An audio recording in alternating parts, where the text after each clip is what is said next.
अपने साथ बैठाया बराबर में, बैठने के बाद थैंक यू बोला। उनकी माता जी भी आए, उनके भी पैर छुए मैंने सबने।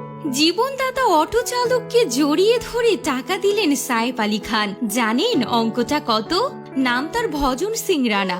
এতদিন তাকে লোকে শুধুমাত্র অটো চালক হিসেবেই চিনতেন, কিন্তু গত বুধবার রাতে রক্তাক্ত সাইফকে হাসপাতালে পৌঁছে খান পরিবারের কাছে তিনি এখন সুপারহিরো, জীবনদাতা। আর মঙ্গলবার হাসপাতালে যখন সাইফকে দেখতে গেলেন জীবনদাতা অটো চালক ভোজন, তখন দূরে ঠেলে রাখলেন না সাইফ, কাছে টেনে জড়িয়ে ধরলেন।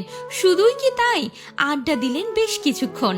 আর সাইফের মা শর্মিলা ঠাকুর কাছে ডাকলেন ভোজনকে, মাথায় হাত বুলিয়ে করলেন আশীর্বাদ। সম্প্রতি এক সংবাদ মাধ্যমকে অটো চালক সেই রাতের ভয়াবহতার কথাও জানিয়েছিলেন সাইফকে প্রথমে তিনি চিনতেই পারেননি। পরে আহত সাইফই জানান তিনি অভিনেতা সাইফ আলী খান। उसके बाद बोला कि फटाक से स्टाफ लोगों को बुलाया जा, मैं सैफ अली खान हूँ। तब मुझे पता चला कि ये सैफ अली खान। তারপরে এক ছুটে অটো গিয়ে দাঁড়ায় লীলাবতী হাসপাতালে।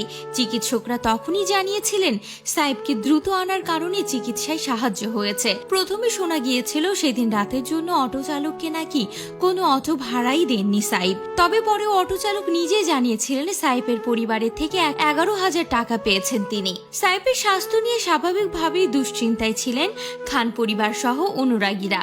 সেই চিন্তা দূর করতে বাড়িতে ঢোকার মুখেই মঙ্গলবার সংবাদ মাধ্যমে ক্যামেরার সামনে হাত তুলে সাইফ বুঝিয়ে দেন তিনি একেবারেই সুস্থ।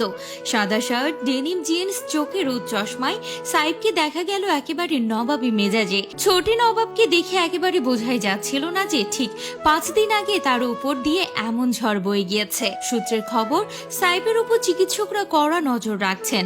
আগামী 2 মাস তার চিকিৎসা চলবে। এমনকি আগামী 2 মাস জিমে কসরত করতে মানা সাইফের, তাকে থাকতে হবে একদম বিশ্রামে।